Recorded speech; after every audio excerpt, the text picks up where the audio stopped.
Hello बच्चों, स्वागत है आप सबका एक बार फिर से बोर्ड एग्जाम स्टडी में। बच्चों जैसे कि आप लोग का क्लास 12 का फर्स्ट टर्म का एग्जाम चल रही है अगस्त माह में, और आप लोग का डिमांड था कि सर जैसे आप ज्योग्राफी और पॉलिटिकल साइंस के ओरिजिनल क्वेश्चन पेपर हम लोग को प्रोवाइड किए थे, उसी तरह हम लोग को जो है हिस्ट्री का यानी भी प्रोवाइड कर दीजिए। तो फाइनली बच्चों मैं हिस्ट्री का ओरिजिनल क्वेश्चन पेपर लेकर के आ गया हूं। बस आपको कुछ नहीं करना है बच्चों, इस क्लास को है ना पूरी तरह से एंड तक देख लेंगे, है ना। या इसका आंसर क्यों को आप लोग नोट कर लीजिए, हूबहू आपका यही पेपर होने वाला है। हाँ, या 2 से 3 बार अच्छे से रिवाइज कर लीजिए। देखिए आप लोग का बहुत सारे बच्चे जो है जल्दी ट्रस्ट नहीं करते हैं कि ये फेक है। तो देखिए ज्योग्राफी में जैसे आप लोग बोले थे फेक है, लेकिन मैंने आपको जो है ओरिजिनल क्वेश्चन पेपर प्रोवाइड किए थे, यूट्यूब में अब तक कोई नहीं डाला था। ठीक है, आप लोग पेपर भी दिए होंगे तो आपको पता होगा। ठीक है बच्चों, तो उसी तरह मैं जो है आज आप लोग को हिस्ट्री का भी प्रोवाइड करने वाला हूं यहाँ। तो इसलिए जो है आपको आराम से इस क्लास को एंड तक करेंगे, एंड साथ में आप लोग अपने दोस्तों के साथ प्लीज शेयर जरूर कीजिएगा। क्या कीजिएगा, शेयर जरूर कीजिएगा। एंड जो बच्चे आप लोग नए आ रहे हैं चैनल को आप लोग सब्सक्राइब कर लीजिए। अगर आप 2025 में बेहतर अंक लाना चाहते हैं बच्चों तो इस चैनल के साथ आप बने रहें।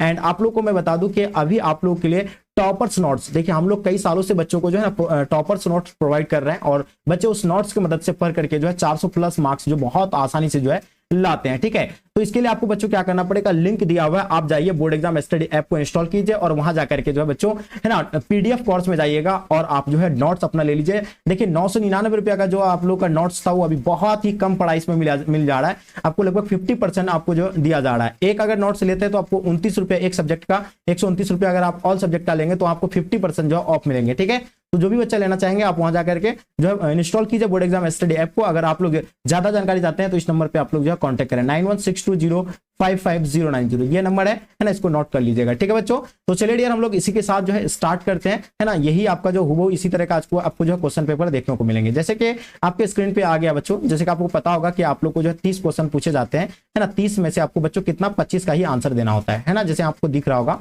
है ना। चलिए, तो यहाँ आपको दिख रहा है ना 25 क्वेश्चन का आपको आंसर देना है 30 क्वेश्चन में से। ओके क्लियर, तो चलिए बच्चों हम लोग स्टार्ट करते हैं। जैसे फर्स्ट क्वेश्चन आपके स्क्रीन पे आ गया, देख पा रहे हैं यहाँ क्या कहा जाता है कि ऋग्वेद के किस मंडल में जो है वर्ण व्यवस्था की उत्पत्ति का उल्लेख मिलता है बच्चों।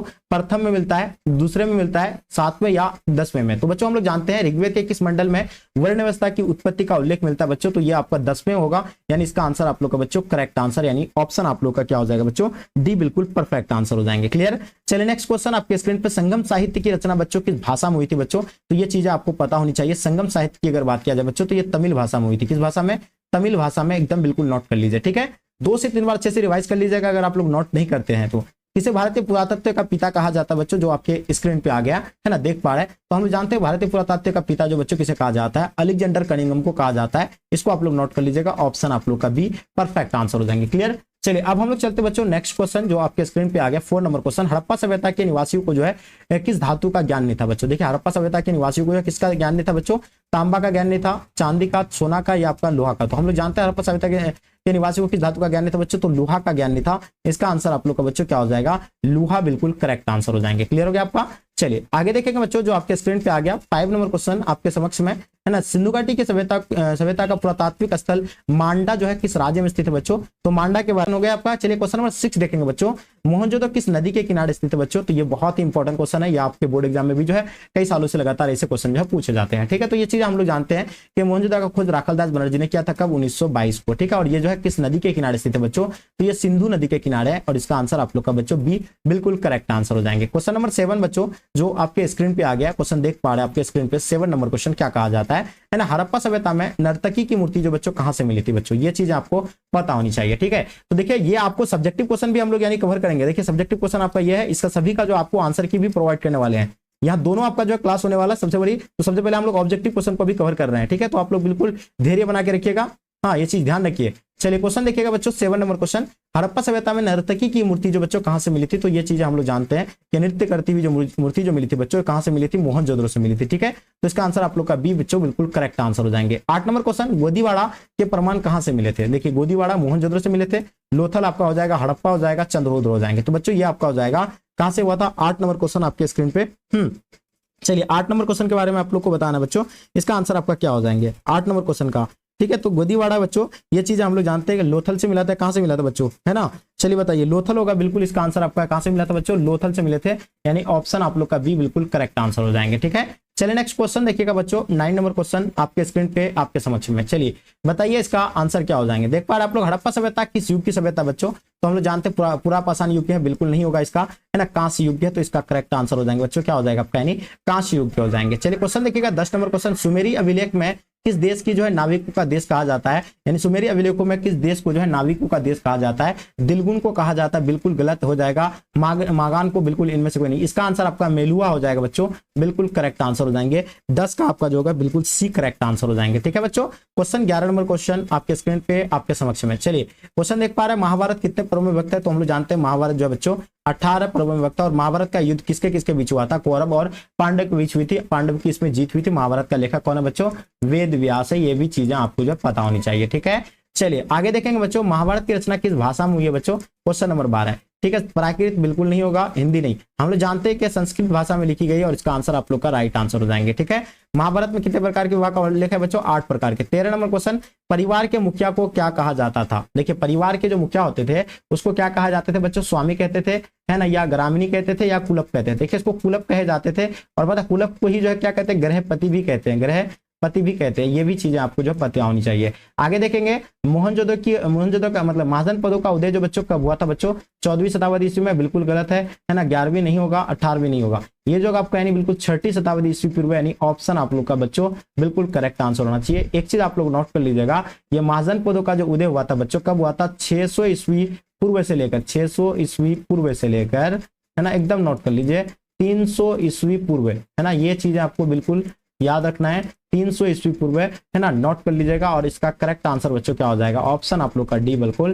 करेक्ट आंसर हो जाएंगे। क्वेश्चन देखिएगा, गणतांत्रिक व्यवस्था किस महाजन पद में थी बच्चों? है ना, क्वेश्चन नंबर देखिए 15 नंबर क्वेश्चन।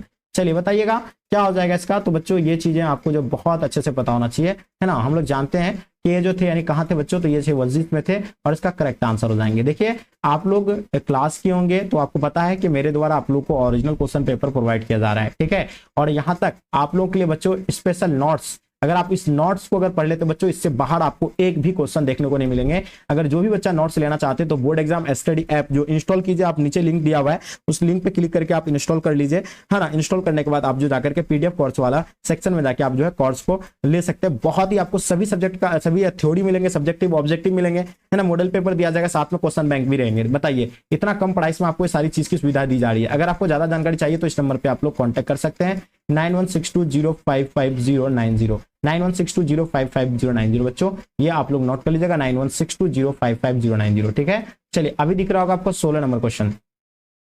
मौर्य वंश का संस्थापक कौन था बच्चों? हम लोग जानते हैं, बहुत अच्छे से जानते हैं हम लोग कि मौर्य वंश के जो संस्थापक थे बच्चों वो कौन थे बच्चों? बिल्कुल करेक्ट आंसर होना चाहिए, ये हो जाएगा आपका यानी चंद्रगुप्त मौर्य हो जाएंगे। कौन हो जाएगा? चंद्रगुप्त मौर्य बच्चों, बिल्कुल करेक्ट आंसर हो जाएंगे। क्वेश्चन देखिएगा 17 नंबर क्वेश्चन, मेगास्थनीज ने मौर्य काल के किस नगर के प्रशासन का वर्णन किया था बच्चों? मेगास्थनीज ने जो मौर्य काल के किस नगर के प्रशासन का वर्णन किया था बच्चों? तो ये चीजें हम लोग को पता होना चाहिए। वैशाली का किया था, तक्षशिला, उज्जैन, या आपका यानी पाटलिपुत्र बच्चों। तो ये चीजें आप लोग को पता होना चाहिए। मेगास्थनीज जो किए थे बच्चों, हम लोग जानते हैं कि इंडिका के लेखक मेगास्थनीज थे, ये तो आप लोग को पता। और ये जो किए थे बच्चों किसके किए थे? बहुत बढ़िया जी। तो इसका आंसर आप लोग का हो जाएगा, है ना, क्या हो जाएगा? पाटलिपुत्र का किया था। किसका? यानी पाटलिपुत्र, यानी ऑप्शन आप लोग का सी करेक्ट आंसर हो जाएंगे। मौर्य काल में आय का मुख्य स्रोत क्या था बच्चों? मौर्य काल में जो थे, मौर्य काल के संस्थापक तो आप लोगों को पता चंद्रगुप्त मौर्य है। इसका जो आय का जो व्यवस्था था वो कैसा था? तो बच्चों वहां का जो था ना, भूमि कर से जो यानी आय करते थे, यानी ऑप्शन आप लोग का बच्चों बिल्कुल करेक्ट आंसर हो जाएंगे, भूमि कर। ठीक है, टैक्स यानी भूमि से जो है टैक्स वसूलते थे। मौर्य काल का जो आय का स्रोत था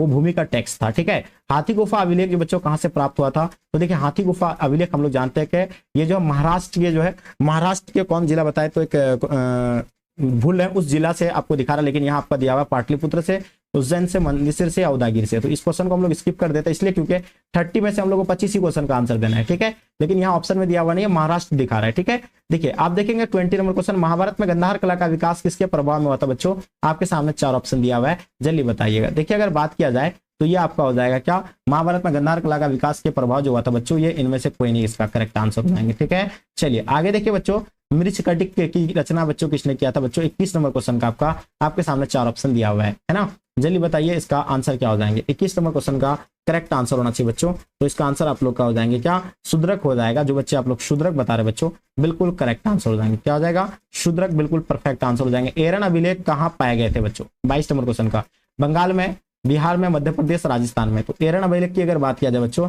तो ये मध्य प्रदेश में पाया गया था। ऑप्शन आप लोग का डी बच्चों राइट आंसर हो जाएंगे। ठीक है, ये कौन सा जिला मध्य प्रदेश के, तो मध्य प्रदेश के जो भिंड जिला आपको पता होना चाहिए। आगे देखेंगे बच्चों क्वेश्चन नंबर 23, आयुर्वेद का जनक जो है बच्चों किसे माना जाता है बच्चों, तो हम लोग जानते हैं आयुर्वेद का जनक जो है बच्चों किसको कहा जाता है, धन्वंतरी को कहा जाता है। ये चीजें आप लोग बहुत अच्छे से नोट कर लीजिएगा बच्चों, यानी ऑप्शन आप लोग का बी बिल्कुल करेक्ट आंसर हो जाएंगे। क्वेश्चन देखिएगा 24, अभिज्ञान शकुंतलम की रचना बच्चों किसने की थी, अभिज्ञान शकुंतलम के रचनाकार कौन है बच्चों, है ना, ये चीजों को समझना है। तो हम लोग जानते हैं अभिज्ञान शकुंतलम के रचनाकार कालिदास हो जाएगा। तो बच्चों इसका आंसर आप लोग का कालिदास यानी करेक्ट आंसर हो जाएगा। गुप्त काल का चरमोत्कर्ष किस शासक के काल में था बच्चों, गुप्त काल में। जैसे कि आप लोग को पता है मौर्य काल में जो पहुंचा था, जहांगीर के काल में पहुंचा था, लेकिन गुप्त काल में जो गुप्त काल के संस्थापक श्री गुप्त थे उसके काल में चरमोत्कर्ष पर जो पहुंची थी बच्चों, वो किसके समुद्रगुप्त के शासन काल में बच्चों। ठीक है, तो इसका आंसर आप लोग का बच्चों सी बिल्कुल करेक्ट आंसर हो जाएंगे। नालंदा महाविद्यालय की स्थापना किसने किया था बच्चों, ये बहुत इंपॉर्टेंट क्वेश्चन है ना, एकदम चीजों को समझते हुए चलना है ना। ये आपका हुबहू यही पेपर है, बस आप लोग आंसर की नोट कर लीजिए बच्चों, बहुत आसान होगा। नालंदा महाविद्यालय की स्थापना बच्चों हम लोग जानते हैं कुमारगुप्त प्रथम ने किया था, या आप लोग इसको 2 से 3 बार देख लीजिएगा तो और बेहतर होगा आपके बोर्ड एग्जाम के लिए। क्वेश्चन नंबर 27 देखिएगा, चीनी यात्री फायहान किसके दरबार में आया था बच्चों, तो हम लोग जानते हैं चीनी यात्री फायहान जो आए थे बच्चों वो चंद्रगुप्त विक्रमादित्य के दरबार में आए थे बच्चों, चंद्रगुप्त के द्वितीय के दरबार में आए थे। इसका राइट आंसर हो जाएंगे। क्वेश्चन नंबर 28 देखिएगा, महाभारत के किस भाग में जो कौरव और पांडव के बीच जो है युद्ध का कारण उल्लेख है, तो आपके सामने 4 ऑप्शन दिया हुआ बच्चों, इनके बारे में बताइए। ठीक है, देखिए अगर हम बात करें महाभारत के किस भाग में कौरव और पांडव के बीच के युद्ध का वर्णन उल्लेख मिलता है बच्चों, तो भीष्म पर्व मिलता है। और ये चीजें आप लोग अच्छे से नोट कर लीजिए। ठीक है, एकदम आप लोगों को रिलैक्स होकर के आपको समझना है, चीजों को समझते हुए चलना है। 29 आपके स्क्रीन पे क्वेश्चन नंबर 29 बच्चों, है ना, बहुत इंपॉर्टेंट क्वेश्चन है। देखिए इसमें क्या कहा जाता है बच्चों, यानी धर्मसूत्रों एवं धर्मशास्त्रों में विवाह के कितने प्रकार का उल्लेख किया गया है, तो हम लोग जानते हैं धर्मसूत्रों एवं धर्मशास्त्रों में जो है विवाह के कितने प्रकार का उल्लेख मिलता है बच्चों, तो ये चीज आपको पता होना चाहिए। 8 प्रकार के विवाह का उल्लेख मिलता है। कितना, 8 प्रकार के विवाह का उल्लेख मिलते हैं। इनको आप लोग नोट कर लीजिएगा। ठीक है, या इसको नोट कर लीजिए आप लोग। चलिए तो आगे देखेंगे बच्चों, आपके स्क्रीन पे 30 नंबर क्वेश्चन देखिएगा, माता के नाम से पुत्रों का जो नामकरण की प्रक्रिया बच्चों किस काल से अधिक प्रचलित हुई थी, उन काल के बारे में आप लोग को बताना है। देखिए हम लोग जानते हैं कि माता के नाम से जो पुत्रों का जो नामकरण होता था, यानी कि माता के नाम से रिलेटेड, यानी उसका वर्ड से यानी पहला अक्षर से रिलेटेड जो नाम होते थे बच्चों, वो यानी कौन सा काल में हुआ था बच्चों, तो ये सबसे अधिक जो बच्चों था ये मौर्य काल में थी। उसके बाद ये परंपरा जो बच्चों किस काल में चलने लगा, सातवाहन काल में भी चलने लगा। ठीक है, तो मौर्य काल याद रखिएगा। ये